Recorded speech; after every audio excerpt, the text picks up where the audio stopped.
Good morning, dear students. In the previous video, we had seen that Matilda was capable to go to that wedding, that ball party, but her problem was the new dress.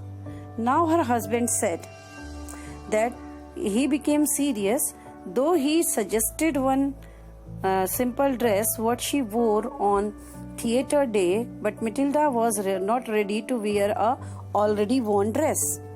Dear children, you can see that Matilda and Mr. Loisel, they were not poor. They were the middle class people. But Matilda's ambition was not suitable to the reach of their middle class richness. That is why she is always unhappy, though her husband always tried to make her happy. Now he asked, how much money you want for your new dress? Then she reflected for some seconds, thinking of a sum meaning total, that she could ask for without bringing with it an immediate refusal and a frightened explanation from the economic clerk. Actually, Matilda did not bother about her husband's income. She did not bother how he would manage to give that amount to her. But what she was thinking that she should not quote that amount, that much big amount, with which her clerk husband would be in shock and the economic clerk would be in problem. So she wanted to quote that amount for what he would be able to think even. Finally, she said in a hesitating voice, she knew it, she was going to quote a high amount. So she said, I cannot tell exactly, but it seems to me that 400 francs ought to cover it. She said, I don't know how much money, how much francs is needed, but I think 400 will be the minimum which I need. He turned a little pale, for he had saved just this sum to buy a gun, that he might be able to join some hunting parties the next summer with some friends who went to shoot larks on Sunday.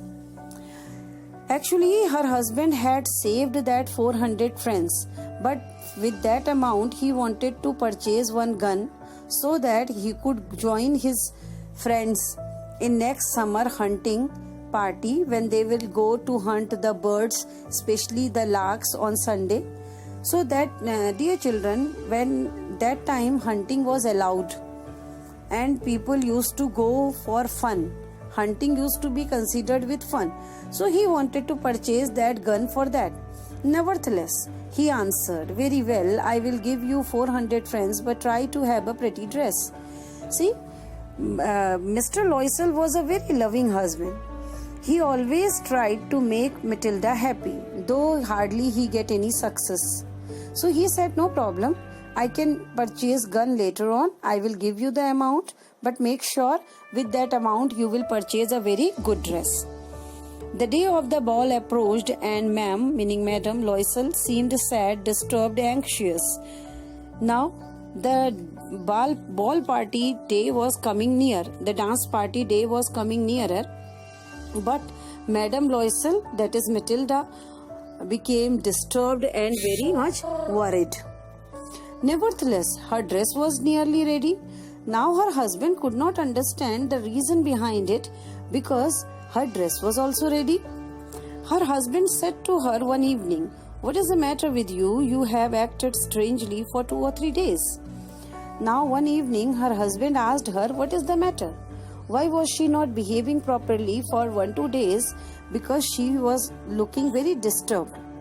And she responded. At this she said, I am vexed meaning annoyed, not to have a jewel, nothing to adorn, meaning beautify myself with.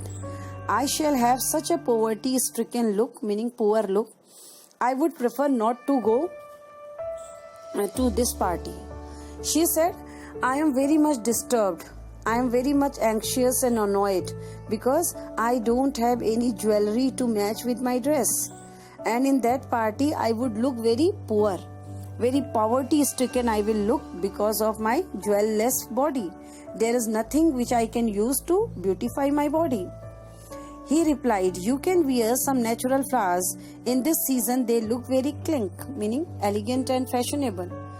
See, you can see, dear children, her husband is always ready to satisfy in his limited needs, and he is always ready with some solutions. So he said, in this weather, you can have some natural flowers, and those natural flowers will look very elegant and fashionable.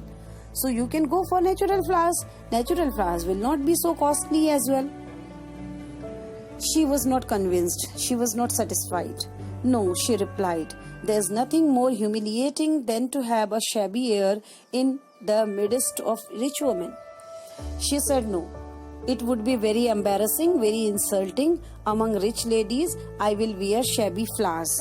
She was not ready for that. Actually, Matilda liked only rich things, expensive things. Then her husband cried out, "How stupid we are! Go and find your friend Madame Lois Forrester and ask her to lend you her jewels." Now, her husband suggested one idea. He said that we were behaving in a very stupid way.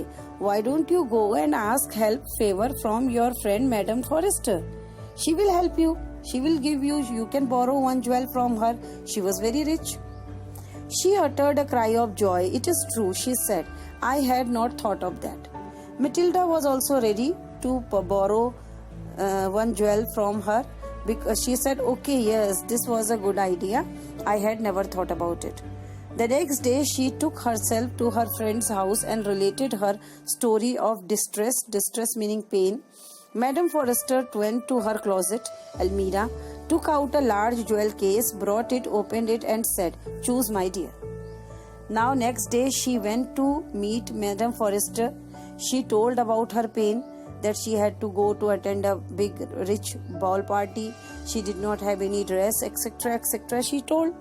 Madame Forrester opened her closet almirah, and then she gave that jewel box to her, and she said, "Choose, my dear. You can take any material, any neck piece, any bracelets, anything, any jewelry." She saw at first some bracelets, then a collar of pearls, then a Venetian cross, meaning Venice style of gold, and jewels of admirable workmanship, craft. Now, then she started trying one by one. Some bracelets, some collar of pearls, some gold jewelry, and she tried Venice gold jewelry, everything she tried, but she was not satisfied with any one of them. She tried the jewel before the glass, hesitated, but could neither decide to take. She tried many jewelries, but she was not satisfied with either of them, nor leave them. Then she asked, "Have you nothing more?" She even was not able to decide whether she should choose them or not. Then she asked her friend, Madame Forrester, "Don't you have anything else?" "Why, yes, look for yourself. I do not know what will please you." She said, "No problem. You can have. There are so many, and I don't know what you will like. So you can see. Some more are there." Suddenly, she discovered in a black stained box a superb necklace of diamonds. Suddenly, Matilda found in a black box one necklace of diamonds she found. Her hands trembled, meaning shaking, as she took it out. Because it was so expensive, and Matilda liked only expensive things. So because the diamond necklace was so expensive that Matilda was trembling to touch it. Her hands were shaking. She placed it about her throat against her dress and was ecstatic, meaning joyful. Now Matilda matched that necklace, and she was so happy that it was looking so perfectly suitable. Then she asked, in a hesitating voice full of anxiety, "Could you lend me this? Only this?" "Why, yes, certainly." Matilda thought it was so expensive that her friend may not give it to her. So she said, "Will you give it to me?" And Madame Forrester was so happy. She said, "Why not?" Matilda said, "I only want this one." Now the problem of necklace was sorted out. Now the story is